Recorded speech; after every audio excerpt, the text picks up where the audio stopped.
at Ben and Kelly Show, Facebook, Instagram, Twitter. You can message us. We'll toss it out to our listeners, see what we can do for you. Beth says, hi, Ben and Kelly. First of all, listen to you all every morning as I'm getting ready for work. Love your show. Thank you. Thank you. I was beating myself up about this and thought, why not reach out to you guys to get your take? Okay. I'm a 32-year-old single mom of a teenager. I've been dating a great guy for the past year. Mm-hmm. He's my age, has no kids. Mm-hmm. Most of my relationships haven't lasted more than a few months. This guy's perfect in many respects. He constantly tells me he loves me, gets along with my son, helps me around the house, plans his weekends to include me, and has introduced me to the family. Okay. The problem is that in the past year, he's never bought me flowers. Okay. I know it may seem petty or silly, but it's something I think shows a woman that a man is thinking about her throughout the day and that he appreciates her. Am I wrong? I have mentioned to him how much this bothers me, but doesn't seem to change. Should I be concerned? Thanks so much, Beth. Beth, as the great orator and poet of our generation once said... I knew you were going to respond with that. I knew it. To quote the great poet Miley Cyrus. Yes. Right. Beth. Not a big deal. Not a big deal. Okay. Is her love language, gifts, things like that? Does he give you gifts in other ways? Because I feel like that maybe gifts are a part of her love language. She wants to feel validated by getting things and she likes flowers, but does he fulfill that in other ways? Well, I'm going to highlight the sentence where she says he constantly tells me he loves me, gets along with my son, helps me around the house, plans his weekends to include me, and has introduced me to the family. Those are all wonderful things. I think you have a fantastic relationship. Why are we nitpicking about flowers? Stephanie texted, flowers to me mean I done messed up. Oh! See? So he hasn't messed up. He doesn't need to buy flowers. Yeah, I will say I am pretty bad about buying flowers. I don't typically do that.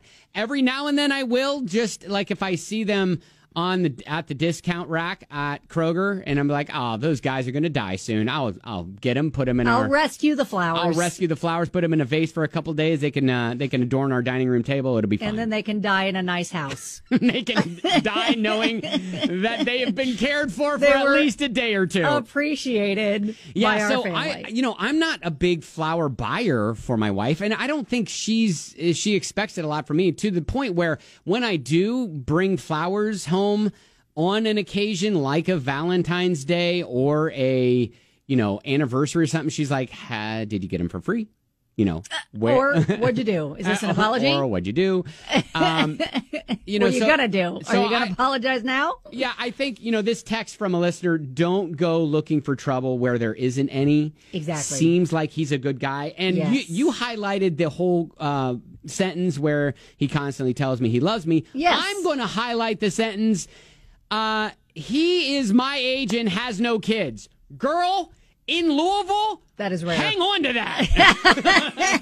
I mean, that's rare. Who by their early 30s isn't either divorced, or have kids or whatever? If they are a dude or a woman and hasn't gotten, it's a rare find. It is a rare find. It's like a unicorn. So yes, he's a unicorn. Stassi Gay Mike says, has Beth ever bought him flowers or other things that he may enjoy to receive so that he knows that you're thinking of him during the day? That's a really good point. I don't know. I go back to what's part of his love language? What's your love language? And I think maybe figuring that out. And I'm typically not I don't adopt that in my life necessarily. Oh, it's like you know about it, but you're like, I know about it. I don't subscribe to that. Yeah, I mean, I know about it, but I don't really know what all the love languages are. Oh, yeah, okay. So you haven't sat down and had the conversation to figure out what your love language is and what hers is? Yeah, I mean, I think I know. Oh, okay. If quiz, I could probably pass it. Got it. But yeah, I mean, I would try to figure out what each other's love language is, and then maybe he can realize, or maybe he's fulfilling that. Like I said, and I go back to it. in other ways. And maybe it's not flowers, but. You know what? I think this is so precious that you're encouraging her to learn the love language, but yet you have not. You know how many years you've been married? I've been married a long time. Yeah. Many, many years. Yeah. That's cute. But yeah, no, I think the bottom line is this is not a big deal. You can literally, if you like flowers, buy yourself flowers. Go get a beautiful bouquet at the grocery store, bring them home, enjoy them in the house. Everything else, though, seems like it's really great in your relationship, so appreciate it for what it is. Yep. And once again, as the great orator and poet of our generation, Miley has once said. Right. 100%. Amy says, my husband and I have been together for almost 30 years. He's bought me flowers maybe 5 times, is a terrible gift giver. However, he makes up for it in other areas. It's definitely not a big deal. Yeah. I think we're all saying the same thing. Beth, let's not look for trouble where trouble is not there. Exactly. Appreciate him. It sounds like he's a great guy. You got a great thing going. All right. Keep us posted.